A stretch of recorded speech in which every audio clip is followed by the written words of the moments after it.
수능은 5번 보는 동안 전부 다 국어 등급이 4등급, 5등급이었어요. 그래서 4등급, 5등급인 분들 위주로 이제 말씀을 드려보겠습니다. EBS 암기 100날 해봐야 그 성적에서 많이 올라가지 못합니다. 본질적인 실력을 기르셔야 해요. 정말 실력이 오르는 공부는 입니다. 책을 해봤자 실력이 늘지 않아요. 안녕하세요. 저는 최인호 선생님의 수업을 듣고 진주교대에 합격한 한민규라고 합니다. 저는 수능을 총 6번 봤습니다. 그리고 대학교 자퇴를 2번 했습니다. 그 과정을 제 경험을 바탕으로 여러분들께 도움을 드리고자 영상을 촬영하게 되었습니다. 먼저 저는 초등학교 때 100m 시대표 육상 선수였습니다. 그리고 고등학교 3학년 때도 체육부장이었고 사실 공부를 그렇게 잘하는 학생이 전혀 아니었습니다. 당연히 수능을 보고 점수가 좋게 나오지 않아서 아버지의 권유로 재수를 하게 됐습니다. 제가 재수를 하고 싶어서 한 게 아니라 아버지께서 말씀해 주셔서 한번 해볼까라는 안일한 태도로 재수를 하게 됩니다. 그러면서 점점 이렇게 조금 좋지 않은 상황이 시작됐어요. 그래서 제가 기숙학원에 들어갔는데 기숙학원에 들어가서도 공부를 잘 하지 않고 축구만 했습니다. 이때 당시에 제가 재수를 하면서 목표는 한국교원대학교 체육교육과였습니다. 그런데 재수학원에서도 매일 축구만 하고 운동만 하다 보니까 이 학교에 지원할 성적이 나오지 않게 되고 서원대학교 생물교육과라는 학교에 입학을 하게 됩니다. 그런데 그 학교에 들어가서도 제가 교원대에 대한 미련을 못 버리겠더라고요. 그래서 3월 20일쯤 자퇴를 하게 됩니다. 그리고 교원대학교를 위해서 3번째 수능을 준비하게 되었습니다. 이때도 역시 기숙학원에 들어갔는데요. 이때부터는 공부를 조금 하기 시작했습니다. 그런데 아직 아무래도 공부 습관 자체가 많이 형성되어 있지 않아서 교원대 체육교육과 1차 선발은 뽑혔지만 2차 최종 실기에서 떨어지게 되었습니다. 삼수를 실패하게 되었어요. 저는 이때 삼수 실패했을 때가 정말 너무 힘들었습니다. 삼수를 실패하고 나니까 제 자신이 너무 싫어지고 자신감, 자존감이 완전 바닥으로 떨어졌습니다. 정말 심리적으로 너무 힘들었습니다. 어떻게 해야 할지 막막했어요. 이때 삼수에 실패했을 때 어떻게 해야 하나, 4번째 수능을 다시 준비해야 하나 고민을 하던 중에 아버지께서는 먼저 이제 수능을 준비하더라도 다시 공부하더라도 군대에 다녀와서 그리고 나서 공부를 해라라고 말씀하셨습니다. 저도 원래 그렇게 하려고 했어요. 4번째 수능을 바로 준비한다는 것 자체가 힘들었기 때문에 일단 먼저 군대부터 갔다 올까라는 생각을 하게 되었습니다. 그런데 제가 이대로 군대를 가버리면 군대에서도 저는 행복할 것 같지가 않더라고요. 도피성으로 가는 거잖아요. 현실 도피성으로. 다른 친구들과 다르게. 그래서 4번째 수능을 다시 준비하게 되었습니다. 4번째 수능은 아무래도 경제적인 부담을 조금 덜 드리기 위해 독학재수관리학원에서 공부하게 되었습니다. 원룸에서 자취하면서 바로 옆에 있는 관리학원을 다니기 시작했습니다. 혼자 자고 혼자 일어나고 하루 세끼 혼자 먹고 그런 것들을 제가 다 하면서 사수생 생활을 시작하게 되었어요. 그러면서 제가 이제 인터넷 강의를 들으면서 공부를 했는데 인터넷 강의나 교재를 사려면 비용이 들잖아요. 그래서 그 비용을 마련하기 위해 택배 상하차 알바를 하게 되었습니다. 택배 상하차 알바를 해서 돈을 벌어와서 인터넷 강의도 사고 교재도 사고 스스로 정신교육을 했습니다. 나태해질 때마다 택배 상하차 알바 가면서 그렇게 공부했습니다. 그래서 4번째 수능을 다시 준비하게 되면서 결국 교원대학교 체육교육과와 경북대학교 체육교육과에 합격을 하게 되었습니다. 저는 교원대학교 체육교육과에 합격하면서 일이 다 잘 풀릴 거라고 생각을 했습니다. 교원대학교에 들어가서도 큰 문제가 생겼습니다. 제가 어릴 때부터 발목을 자주 접질렀었는데요. 그때마다 치료를 완벽하게 하지 않았었습니다. 그래서 오랫동안 발목을 다쳐왔던 게 누적이 되고 쌓이고 쌓여서 발목 수술을 해야 한다고 진단해 주셨습니다. 일이 잘 풀릴 줄 알았는데 최대생이 발목 수술을 3번이나 하게 되면서 발목이 나으면 다행인데 수술 후유증이 많이 남았습니다. 그래서 학교를 제가 1년만 다니고 바로 휴학을 합니다. 이 1년 동안에 왼쪽 한 번, 오른쪽 한 번 발목 수술을 하게 되고요. 그 다음 해에 또 세 번째 발목 수술을 하게 되었어요. 근데 아까 말씀드린 것처럼 아무래도 몸에 칼을 대는 것이다 보니까 후유증이 많이 남아서 교원대학교 체육교육과를 자퇴를 하게 되는 상황에 이르렀습니다. 그래서 5번째 수능을 준비하게 됩니다. 교원대학교 들어갔을 때가 2016 6학년도 수능이었고요. 5번째 수능은 이제 2018 8학년도예요. 근데 이제 5번째 수능을 준비하는데도 심리적으로 많이 힘들었습니다. 이 수능 준비하면서도 수술을 하게 돼서 이때도 높은 좋은 성적을 얻지 못하고 교대에 떨어지게 됩니다. 교대를 목표로 준비했거든요.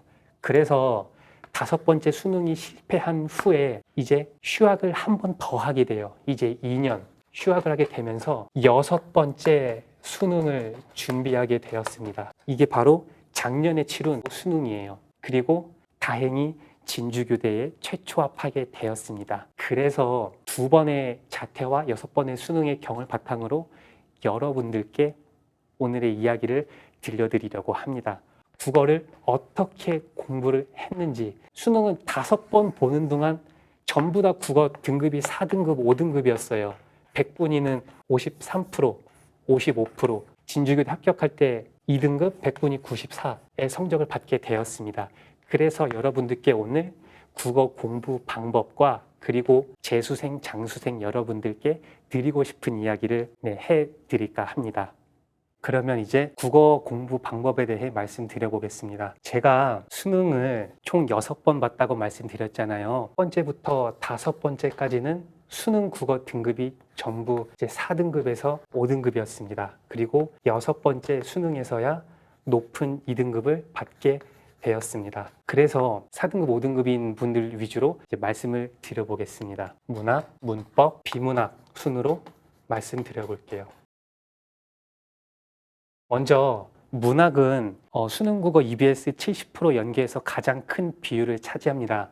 그래서 많은 학생들이 EBS 문학을 단순히 암기식으로 공부를 많이 합니다. 저도 최인호 선생님의 수업을 듣기 이전에는 그런 식으로 공부를 했습니다. 실제로 제가 9월 모의고사를 보던 때가 아직도 기억이 나는 게 처음에 시험지 파본 검사 하잖아요. 맨 처음에. 한데 제가 전부 다 아는 작품이 나왔어요. 그래서 시험지 덮고 나서 되게 기뻤어요. 혼자. 아는 게 다 나왔으니까. 소설도 주제도 기억나고 인물의 성격도 다 기억나고 했는데 시험지 풀어보니까 그때도 모의고사 성적이 5등급이 나왔습니다. 당연히 문학도 많이 틀렸고요. 그래서 여러분들께 말씀드리고 싶은 게 일단 기본적인 문제를 푸는 태도를 잘 모르시는 분들은 EBS 암기 100날 해봐야 그 성적에서 많이 올라가지 못합니다. 본질적인 그 실력을 기르셔야 해요. 저는 최인호 선생님의 수업을 듣기를 강력하게 추천드립니다. 왜냐하면 문학 같은 경우에는 해석하는 게 애매할 수 있잖아요. 특히 시 같은 경우, 현대 시 같은 경우 학생의 입장에서 도저히 그걸 온전하게 다 이해하고 읽어낼 수가 없잖아요. 그래서 출제자들은 그걸 알기 때문에 보기라는 강력한 힌트를 줍니다. 그리고 실제로 발문도 보기를 참고하여, 보기를 바탕으로 적절한 것은 적절하지 않은 것은 이렇게 물어보는데 이런 문제가 또 대부분 3점이에요. 3점.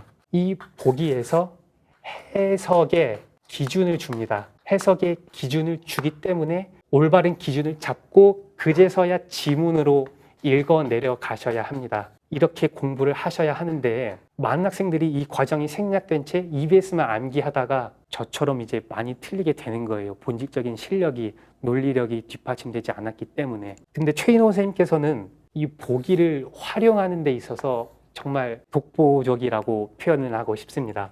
보기에서 해석의 기준을 잡아내고 보기뿐만 아니라 1, 2, 3, 4, 5번 선택지에서도 작품의 해석 기준을 잡아내시고 문제를 풀어주십니다. 문학은 기출문제로 이러한 훈련이 선행된 후에 그리고 그 후에야 EBS 공부를 하셔야 그게 올바른 순서입니다. 실제로 2001 8학년도 현대소설 관촌 수필에서도 EBS 연계 작품이었습니다. 그런데 전혀 전체 줄거리와 주제랑은 상관이 없는 부분이 나왔어요. 그 지문도 보기에서 새로운 해석을 기준에 줬는데 그게 EBS 본문 내용 또는 전체 주제와 전혀 상관없는 내용이었기 때문에 이런 보기 활용 능력을 갖추지 못한 학생은 많이 힘들었을 겁니다. 그래서 문학은 보기와 선택지를 통해 기출문제로 논리력과 실력을 길러야 한다고 생각합니다. 그 다음 문법에 대해 말씀드리려고 하는데, 문법은 개념이 상당히 중요한 영역입니다. 이 개념도 역시 암기식으로 공부하면 절대 안 됩니다. 기계식으로 암기하면 재미도 흥미도 떨어지고 오래 가지도 않기 때문에 효율성이 많이 떨어집니다. 하지만 최인호 선생님께서는 문법에서 가장 강조하시는 게 원리를 학생들에게 이해시켜 줍니다. 원리 위주로 공부하셔야 다양한 상황에서도 당황하지 않고 문제를 풀어낼 수 있습니다. 예를 들어서 왜 비음화가 왜 비음화라고 불리는지 그 원리를 알려주시기 때문에 그런 선생님의 수업을 듣고 문법 공부를 해주셨으면 좋겠습니다.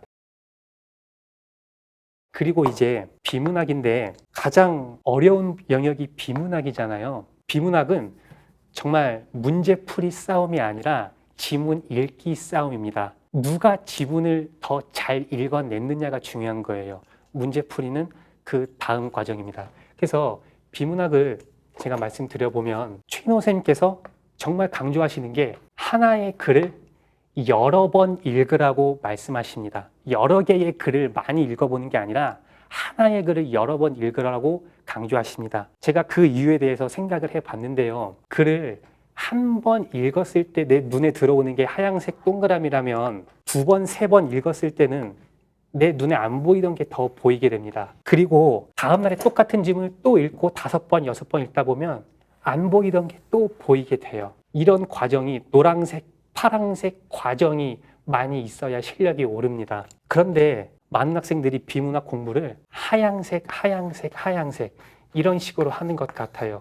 오늘도 지문 3개, 내일도 매일매일 지문 3개씩 이렇게 많이 공부를 하는 것 같습니다. 그런데 정말 실력이 오르는 공부는 하얀색과 노란색, 파란색 중에 노란색, 파란색입니다. 하얀색을 해봤자 실력이 늘지 않아요.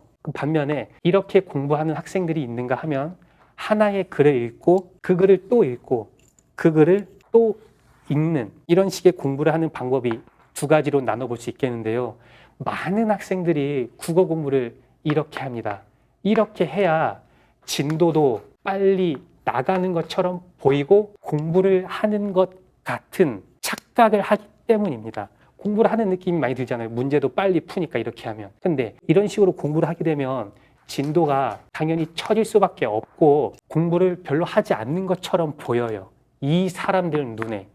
나는 책 한 권 다 풀었는데 얘는 반도 못 풀었네?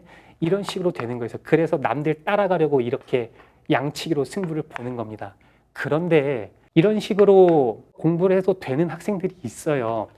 그 학생들은 이제 최상위권은 그렇게도 상관이 없는데 4등급, 5등급인 분들은 양치기로 승부 볼 게 아니라 먼저 나의 이 동그라미를 키워 나가는 과정이 선행되어야 합니다. 왜냐하면 같은 글을 읽는다고 하더라도 1등급 학생이 읽는 것과 4, 5등급 이하인 학생들이 읽는 걸 비교해 보면 1등급 학생은 글을 처음 읽었을 때 이만큼을 읽어내요. 근데 4, 5등급은 이만큼밖에 읽어내지 못합니다. 이런 식으로 1등급은 공부를 오늘 하나, 내일 2개, 또 3개 이런 식으로 하고 4, 5등급은 한 지문, 2지문, 3지문 이런 식으로 1년이 지나면 4등급, 5등급이 1등급을 도저히 이길 수가 없는 구조가 되는 거예요. 양치기로 절대 승부 볼 수 있는 게 아닙니다. 4등급, 5등급들은 하나의 글을 온전히 읽어낼 수 있는 실력을 먼저 기르고 그제서야 모의고사도 풀고 양치기를 그때 들어가자는 겁니다. 그런데 많은 학생들은 이런 식으로 공부를 해요. 하향색으로 실력이 오르지 않는 공부입니다. 그러면 이제 동그라미를 키워나가는 방법에 대해 생각을 해봐야 하는데 안타깝게도 4, 5등급들은 어떻게 하면 글을 잘 읽을 수 있을지에 대한 방법을 혼자 잘 모를 거예요. 아마 모르니까 4등급, 5등급이겠죠.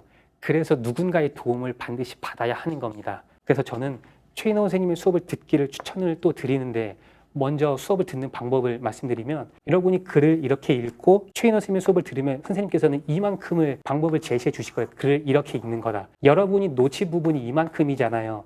그래서 집에 가서 복습을 하실 때 2번, 3번 읽어보고 다음 날에도 읽어보고 이런 식으로 내 동그라미를 점점 크게 해 나가는 과정을 경험하셔야 합니다. 그리고 이런 과정이 쌓이다 보면 일주일 정도 하다 보면 내가 글을 읽는 능력이, 논리력이 올라가서 하얀색 동그라미가 점점 커져요. 일주일이 지나면. 그럼 여기서 또 이제 노란색, 파란색 하고 한 달이 또 지나면 나의 하얀색 동그라미가 점점 커집니다. 이 과정의 재미를 느끼셔야 해요. 그리고 처음부터 혼자 그 방법을 깨우칠 수 없기 때문에 선생님의 수업을 들으시기를 추천드리는 겁니다. 하나의 글을 여러 번 읽어보셔야 합니다. 생각을 하고 고민을 많이 하시고, 양치기는 이후의 문제입니다. 비문학은 이렇게 공부해 주셨으면 좋겠어요. 네, 이제 마지막으로 재수생, 장수생 여러분들께 드리고 싶은 말씀입니다. 멀리뛰기의 비유를 할 건데요. 멀리뛰기가 도움닫기를 하다가 앞으로 나가는 종목이잖아요. 그러면 이렇게 하고 누군가는 이렇게 멀리 나갑니다. 그리고 누군가는 같은 도움닫기 비슷하게 했는데 여기까지밖에 못 나가요. 예를 들어서 누구는 스카이에 가고 나는 대학에 떨어진 상황, 뭔가 원하는 결과가 나오지 않은 상황, 이렇게 한번 표현을 해보겠습니다. 그러면 우리가 이 상황의 위치에 있으면 우리는 많은 경우에 이 노란색의 차이만큼 이 사람들과 비교를 하면서 괴로워하는 경우가 상당히 많은 것 같습니다. 쟤는 1등급인데 나는 3등급이네? 얘는 서울대인데 나는 떨어졌네? 이런 식으로 이 사람과 비교하고 괴로워하는 경우가 많은 것 같아요. 저도 실제로 그랬고요. 저는 22살 여름까지 노란색의 상태였어요, 제가. 그런데 이제 태도를 바꾸기로 했습니다. 여기서 마냥 괴로워할 것이 아니라 처음의 위치로 되돌아가서 뒤로 가기 시작했어요. 뒤로. 제가 생활 습관이나 또는 태도, 정신 상태, 그런 것들에 대해 스스로 고민을 하게 되었어요. 나의 문제가 무엇인지, 제가 남들보다 약간 뒤에 있다라는 그 이유에 대해 생각을 해보게 된 것입니다. 원인을요. 뒤로 가는 한 걸음이라는 게 사실 쉽지가 않아요. 왜냐하면 이 남들의 시선이란 게 있잖아요. 여기 있는 사람들, 여기 있는 사람들이 우리를 바라볼 때 쟤는 왜 제자리에 가만히 있지?